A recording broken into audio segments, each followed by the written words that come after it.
장기요양기간 평가, 재가급여 평가 매뉴얼에 의해 대분류 영역, 주야간 보호, 단기 보호, 단독지표 1. 이제 벌써 7번째 시간이네요. 남은 7, 8차시는 주야간 보호와 단기 보호 급여 종류에 있는 지표들을 살펴보게 될 텐데요. 주야간 보호, 단기 보호, 각각의 고유 단독 지표도 있지만 주야간 보호, 단기 보호 두 가지 급여 종류만 공통되는 지표들이 16개 정도로 많은 부분을 차지하고 있어요. 편의상 이러한 지표들을 주야간 보호, 단기 보호 단독 지표라고 통칭하여 7, 8차시 학습에 묶어 준비했습니다. 네, 그렇군요. 그럼 이번 시간에는 어떤 지표를 배우게 되나요? 네, 그 중에서 선정한 운영계획 및 평가, 식품위생관리, 감염관리활동, 낙상예방 환경조성 지표를 우선 같이 살펴볼게요. 네, 좋습니다. 이번 시간에 다룰 학습 목표와 학습 내용을 확인해 보세요.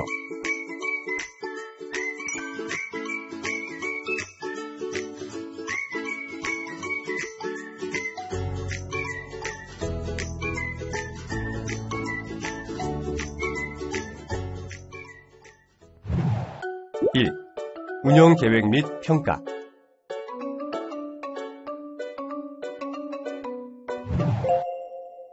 운영계획 및 평가 지표는 연도별 사업 계획을 수립하여 체계적으로 기관을 운영하고 사업 결과를 평가하여 차기 연도 계획에 반영하는지 평가하는 지표입니다.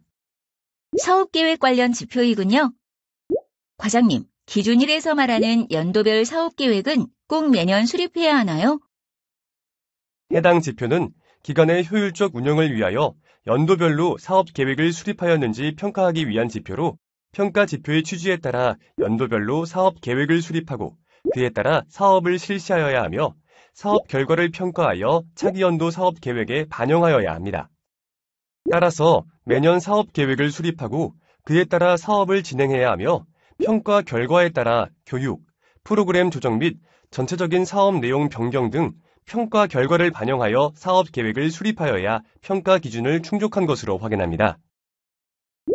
과장님, 기준 2번 확인 방법을 보면 프로그램 사업은 프로그램별로 예산이 수립되어 있는지 확인한다고 되어 있는데 각 프로그램의 세부 프로그램별로 예산이 수립되어 있어야 인정하나요?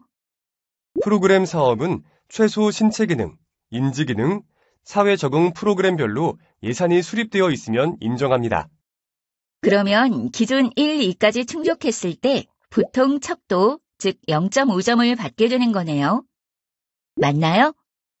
네, 맞습니다. 그리고 여기서 사업 계획에 따라 기관을 운영하는 기준 3까지 기준 1, 2, 3번을 충족했을 경우 양호, 즉 0.75점입니다. 그리고 기준 1, 2, 3, 4 모두 충족했을 경우 우수, 즉 이 지표에서 만점인 1점을 받게 되죠. 2. 식품위생관리.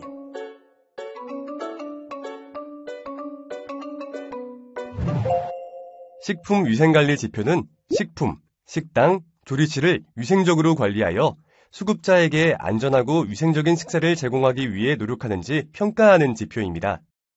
식품위생관리를 위해 준수해야 할 사항이 많네요. 과장님, 그런데 급식 운영을 외부 업체에 전부 위탁하고 있는 경우에도 마찬가지로 유통기한 준수나 소독 실시를 저희 기관에서 관리를 해야 하는 건가요?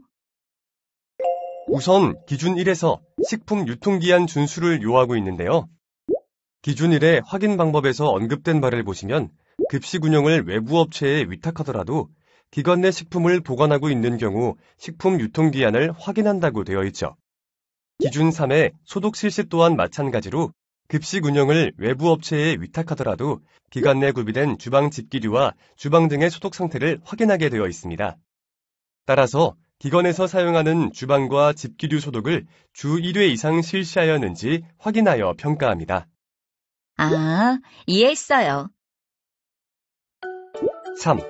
감염 관리 활동.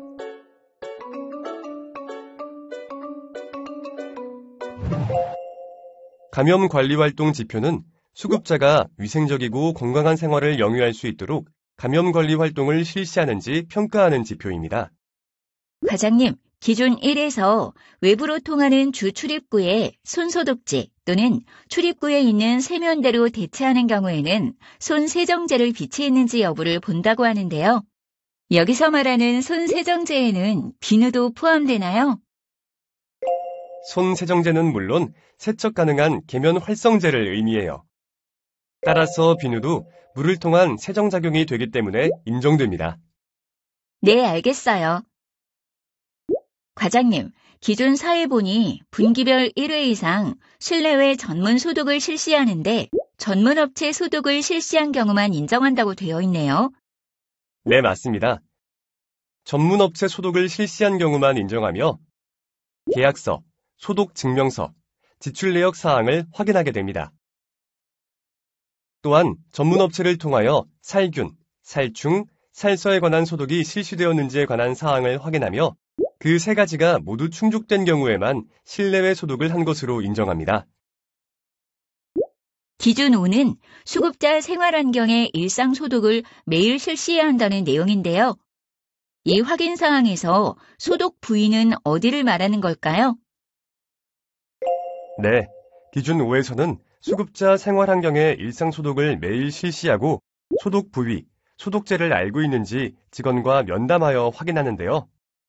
소독 부위로는 출입문 손잡이, 안전 손잡이, 난간, 문고리, 침대, 휠체어, 스위치 등 손이 자주 닿는 부분을 명시하고 있습니다.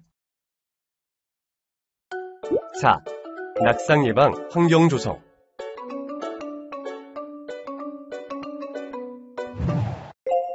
낙상 예방 환경 조성 지표는 수급자의 낙상 예방을 위한 환경이 조성되었는지 평가하는 지표입니다. 기관에서 낙상 예방도 중요 사안 중 하나이기에 이렇게 별도로 지표가 마련되어 있네요.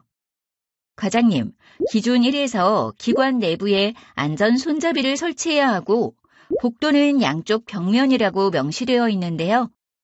복도의 양쪽 모두에 손잡이가 설치되어 있어야 한다는 뜻 맞나요?